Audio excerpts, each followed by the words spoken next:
Hello student, आज हम सभी लोग पढ़ने वाले हैं ब्लड के बारे में। ब्लड क्या होता है? देखिए, ब्लड जिसे हिंदी में हम लोग रक्त कहते हैं।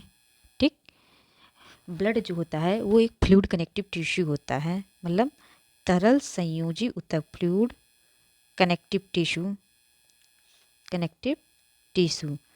ठीक, अगर सिंपल पूछा जाए कि व्हाट इज ब्लड, तो ब्लड हमारा जो है वो एक तरल संयोजी ऊतक होता है जिसका जो ओरिजिन होता है वो मीजोडर्मल होता है। कैसा होता है?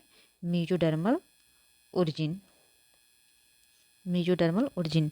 अगर इसके पीएच की बात करें तो इसका पीएच जो होता है वो 7.4 होता है। स्लाइटली जो होता है वो बेसिक नेचर का होता है। ठीक, या इसी को एल्कलाइन बोल सकते हैं। और कॉमनली जो ब्लड होता है वो मानव शरीर में 5 to 6 लीटर पाया जाता है। मेल फीमेल में थोड़ा वेरिएशन देखने को मिलता है।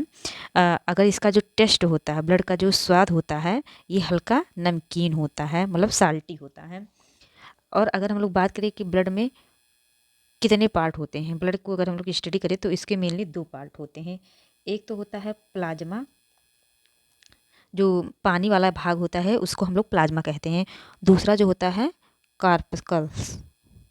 मान लीजिए ये हमारा कोई मान लीजिए ये कोई हमारी नली है, रक्त नलिका है, तो उसमें कुछ पार्ट जो होते हैं वो ब्लड सेल होती हैं, जिसे RBC, और बाकी जो होते हैं वो क्या होते हैं? लिक्विड होते हैं।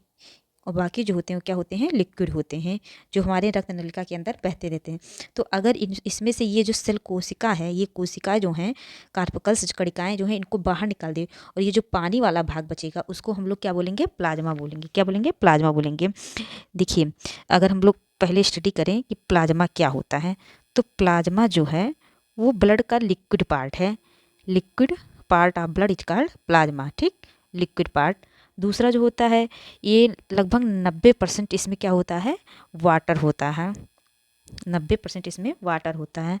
बाकी जो 10% होता है इसमें ऑर्गेनिक और इनऑर्गेनिक सब्सटेंसेस पाए जाते हैं। ऑर्गेनिक एंड इनऑर्गेनिक सब्सटेंसेस पाए जाते हैं। इसमें कुछ प्रोटीन्स पाई जाती हैं हमारे प्लाज्मा में। इसमें क्या होती हैं? कुछ प्रोटीन्स पाए जाते हैं प्लाज्मा में। कुछ प्रोटीन्स पाए जाते हैं जैसे कि एल्ब्यूमिन हो गया, एल्ब्यूमिन। इसके अलावा ग्लोब्यूलिन, ग्लोब्यूलिन, प्रोथ्रोम्बिन, ये सब प्रोटीन होते हैं जो कि हमारे प्लाज्मा में पाए जाते हैं।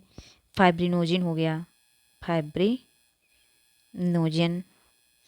इसके अलावा इम्यूनोग्लोबुलिन हो गया, जो कि इम्यून सिस्टम में मिलती इम्यूनोग्लोबुलिन। इसके अलावा हिपैरिन भी इसी हमारे प्लाज्मा में ही पाया जाता है, जो कि एंटीकोगुलेंट की तरह वर्क करता है। मतलब हमारे ब्लड को हमारे अंदर जो होता है वो जमने से बचाता है। एंटीकोगुलेंट, रक्त का थक्का जमने से बचाता है हमारे सेल के अंदर। ठीक, हिपैरिन हमारे जो कि हमारे प्लाज्मा में पाया जाता है। तो एक पार्ट तो हो गया प्लाज्मा। ठीक, एक तो हो गया प्लाज्मा, और दूसरा पार्ट क्या होता है? कार्पकल्स, मतलब ये जो सेल होती हैं जो कि हमारे प्लाज्मा में पाई जाती हैं। तो दूसरा हम लोग देखेंगे कार्पस्कल, मतलब कणिकाएं। देखिए, 3 प्रकार के सेल हमारे ब्लड में पाए जाते हैं। एक तो होता है RBC, जिसे हम लोग रेड ब्लड सेल बोलते हैं। उसका दूसरा नाम क्या है? इरिथ्रोसाइट।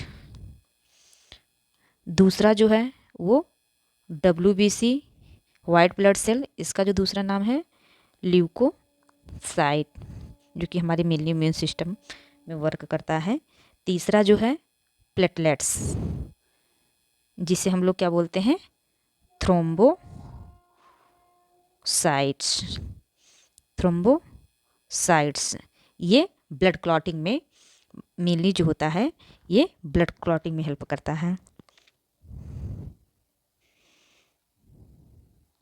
आज के लिए ये इतना ही, मिलते हैं नेक्स्ट वीडियो।